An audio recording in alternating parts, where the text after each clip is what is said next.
Salut à tous, c'est Pixel, on se retrouve pour cette vidéo critique retour gagnant du film Alien Covenant, réalisé par Ridley Scott.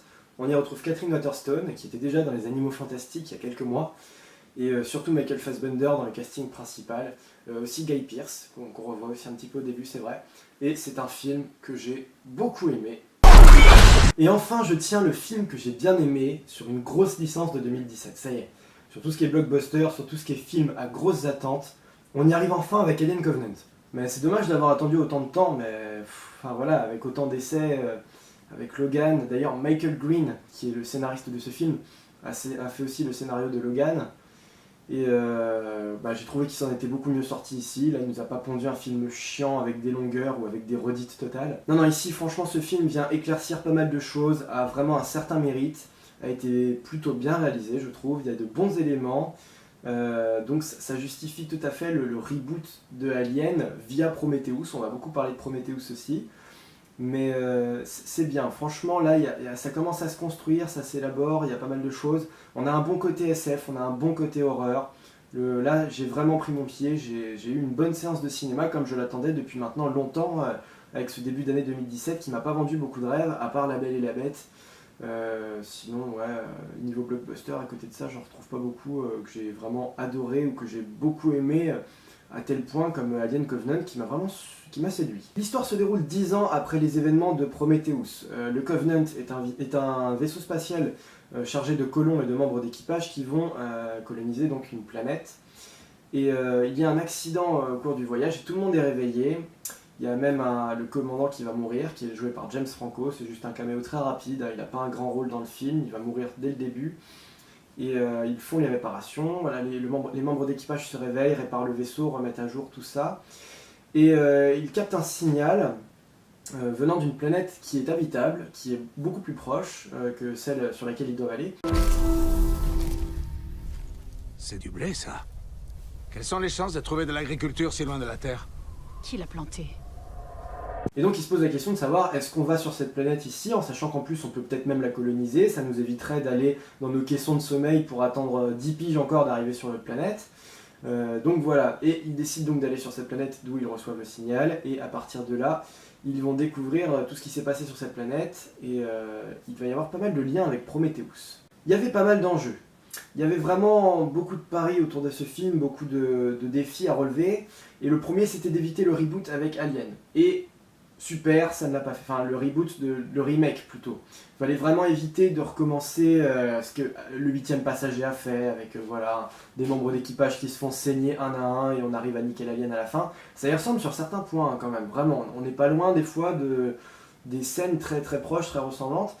Mais toute la tension et toutes les nouvelles choses du film, tous les enjeux aussi majeurs, les grandes questions vont être posées sous un nouvel angle et vont beaucoup plus faire écho à Prometheus qu'Alien le 8e passager. On a vraiment plus de liens avec Prometheus et même là-dessus, Covenant a un certain avantage de venir éclairer un peu notre lanterne sur ce qui s'est passé dans Prometheus parce que voilà, Prometheus on savait pas si ça faisait vraiment partie d'Alien ou pas.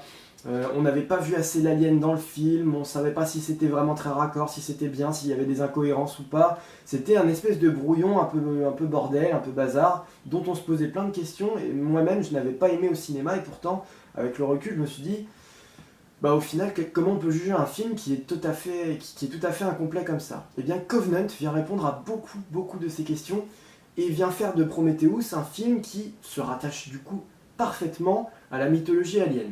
Vous avez tout sacrifié pour être ici, pour faire partie de ce projet. Enfin, quand je dis parfaitement, c'est peut-être un peu beaucoup, mais on a déjà corrigé beaucoup d'erreurs de Prometheus. Et après Covenant, dans ce qui va se passer, il va falloir aimer ce concept, mais je suis d'accord pour dire qu'on a bien démystifié l'alien. Bon, ça a déjà été fait dans l'épisode 3 et 4 pour moi de Alien, vraiment...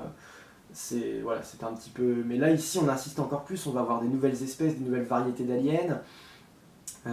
Donc, en fait, on fait l'acheminement vraiment vers la créature de l'alien telle qu'on la connaît à partir du 8e passager. Mais donc en cela, il faut montrer, il faut explorer toutes les pistes qu'il y a eu, tous les différents aliens qu'on a pu voir donc dans ce Covenant, qui n'étaient pas encore la forme finale de l'alien. Pour ça donc, voilà, à partir du moment où on explique une chose, elle est vachement moins surprenante que sur la garde mystérieuse. Forcément. Donc Covenant va venir un petit peu niquer l'alien en disant l'alien voilà comment il a été fait, voilà comment on s'en charge pour le créer, voilà. Surtout qu'en plus, ce qui va se passer dans ce film, comme la plupart des autres films aliens, c'est que l'alien finalement est une créature sauvage abominable, certes, tout à fait dégueulasse, une abomination pure et dure, mais c'est finalement un outil, c'est une créature, c'est une forme de vie. Parce qu'après, le pire, ce qui se passe derrière, c'est ce qu'un humain a choisi d'en faire, ou un androïde aussi. C'est souvent ça dans tous les films aliens, il y a toujours une pute parmi les humains ou parmi les androïdes qui veut soit ramener l'alien sur Terre, soit contaminer tous les membres d'équipage pour créer une colonie alien. Enfin voilà, c'est toujours en gros, voilà, il y a toujours un androïde ou un humain qui va vraiment être le méchant du film plus que l'alien. Et Alien Covenant ne fait pas exception à cette règle. Voilà, c'est toujours un méchant extérieur en gros qui va introduire un petit peu les aliens dans cet élément. Et le méchant est vraiment une pure salope. Hein. Vraiment, j'étais là devant l'écran à me dire non, mais c'est vraiment un méchant très sadique, très, très fou, mais on comprend pourquoi, on comprend tout à fait pourquoi. Et il n'est pas difficile après à déceler en tant que méchant, on peut le voir à 10 km, enfin tout ce qu'il va faire, tout ce qui va se passer, on le sent venir vraiment, mais un pur sadique. Au niveau des scènes horreur, tout ça, il y avait vraiment une bonne tension. Alors c'est vrai que j'ai lu pas mal de critiques comme quoi le film ne faisait pas assez peur, il n'y a pas de jumpscare, voilà, mais c'est pas mal gore.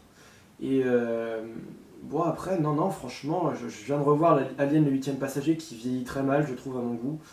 Voilà, qui était considéré comme un film d'horreur à l'époque. Non, celui-là, vraiment, il y a quand même une bonne tension, il y a des bonnes scènes où ça gicle un petit peu. Je vais quand même revenir à la scène de la douche qui a été un peu spoilée dans la bande-annonce selon moi. Vous voyez 1 ou 2 plans supplémentaires dans le film de la scène de la douche. Autant dire qu'on a tout vu dans la bande-annonce. Pour moi, c'était la scène clé, la scène qui devait être culte dans le film, la douche à 3 avec le xénomorphe. Mais malheureusement, non, elle est très bien, mais la mort de la nana dans cette douche n'est que suggérée. Vous voyez le gars qui se fait planter par la mâchoire, très bien. Mais par contre, la nana va seulement mourir derrière sans qu'on le voit, en fait, sans qu'on voit l'alien se déchaîner. Ça va être un petit peu le problème, sinon je comprends. En fait, je pense que, au-delà du fait que le film fasse peur ou non, selon vous, moi je trouve qu'il a une certaine. Il est un peu stressant, c'est un peu angoissant, et il y a quand même pas mal de sang dans le film, pas mal de têtes tranchées, de ce genre de choses quand même. Mais après, le truc, c'est qu'il y a une banalisation du film gore, avec Logan, avec Deadpool, on a eu déjà ce genre de choses.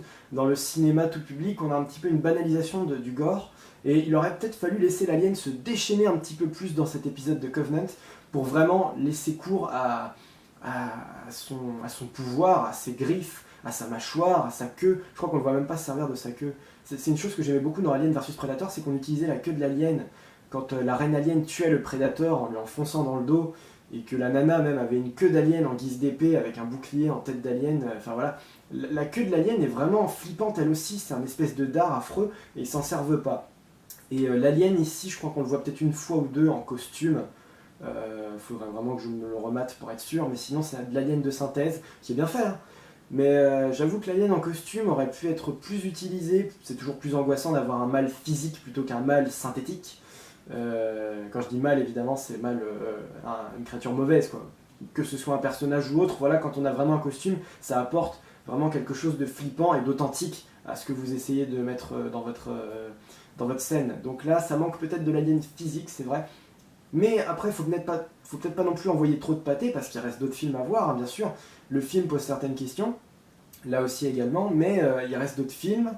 La fin d'Alien Covenant laisse présager évidemment des suites assez énervées aussi. On va voir dans quel milieu on va se retrouver, mais il fallait peut-être pas tout donner dès le premier film, enfin deuxième si on compte Prometheus en tant que reboot.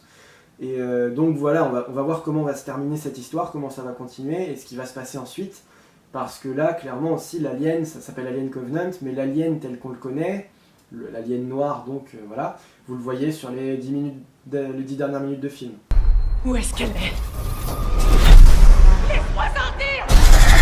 Parce qu'après, à côté de ça, vous allez avoir donc les aliens 1.0, je crois qu'ils s'appellent les néomorphes, mais je suis pas sûr, les premiers aliens. Et en gros, c'est les premiers types d'aliens qu'on voit, qui vont pas faire long feu dans le film, ils vont vite être dégagés, mais on comprend en gros comment voilà, l'évolution de l'alien suit son cours.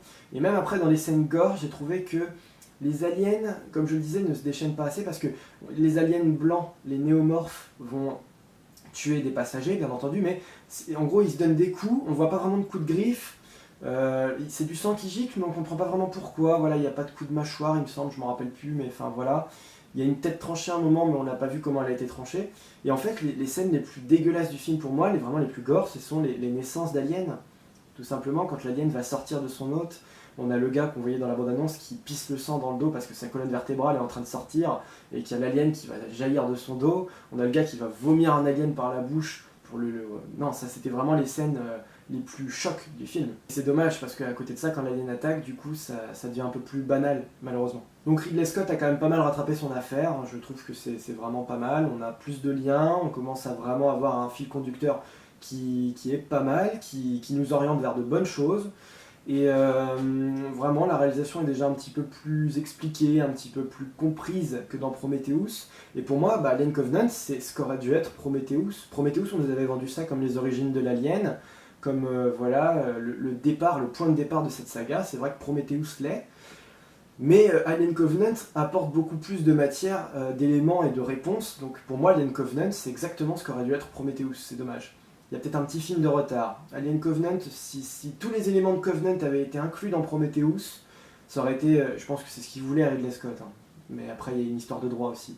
Ça aurait été vraiment spectaculaire que les deux ne fassent qu'un seul film. Ça aurait été ce qu'il fallait, je pense. Côté musique, j'ai pas grand chose à dire parce que j'ai pas vraiment pu savourer, mais comme il y a un petit côté horreur, souvent dans les films d'horreur, les musiques sont souvent très discrètes ou silencieuses. Donc oui, je ne sais pas trop ce que ça donne, mais il y avait une bonne ambiance. En tout cas, en matière d'ambiance de son, c'est très réussi, là aussi c'est maîtrisé. Par contre après, c'est encore un autre genre de film alien, puisque là on n'est plus trop dans le vaisseau spatial, on va dire, c'est plus le même genre, vous êtes plus dans une ambiance un peu claustro, enfermé dans un vaisseau spatial très très sombre et très dégueulasse, où l'alien peut se cacher dans des dizaines d'endroits différents. Là on est plus davantage à l'air libre, c'est plutôt ça, mais il y a quand même toujours une bonne ambiance et un milieu, une nouvelle planète qu'on va explorer, qu'on va voir, qui se prête tout à fait aussi à l'univers d'Alien. Faut que tu reviennes tout de suite. Il faut que tu... Donc voilà, en conclusion, tous les ingrédients étaient là pour moi me faire réagir, pour m'apporter un film utile, qui a bien relancé la saga, qui redonne vie à Alien après le souffle un petit peu épuisé par Prometheus. Donc on a bien rattrapé les erreurs, on m'a un petit peu fait peur. J'ai retrouvé l'alien que j'aime et je commence à comprendre un petit peu. Donc si le film me guide et me montre un petit peu ce que j'ai envie de voir et ce que j'ai envie de comprendre, c'est une pure réussite. Et pour moi, Alien Covenant a fait un travail formidable, que j'apprécie, que j'approuve tout à fait. Et j'ai vu que les critiques étaient très bonnes, sur notamment les sites de critiques, mais que les fans étaient un peu dégoûtés, même beaucoup pour certains. Ce n'est pas mon cas, je ne suis pas un fan d'Alien, mais je connais tous les films, je les aime bien pour la plupart. Et surtout le 2, qui est mon préféré, Alien le Retour. Et franchement, j'ai bien aimé, j'attends de voir les réponses. Il reste encore des questions, notamment autour de l'œuf, parce que Ridley Scott a sa vision de l'œuf d'Alien, et James Cameron en a une autre. James Cameron, c'est la reine, et Ridley Scott, pour lui, c'est un cocon, l'œuf, que les victimes des aliens deviennent un œuf. En gros, c'est ça.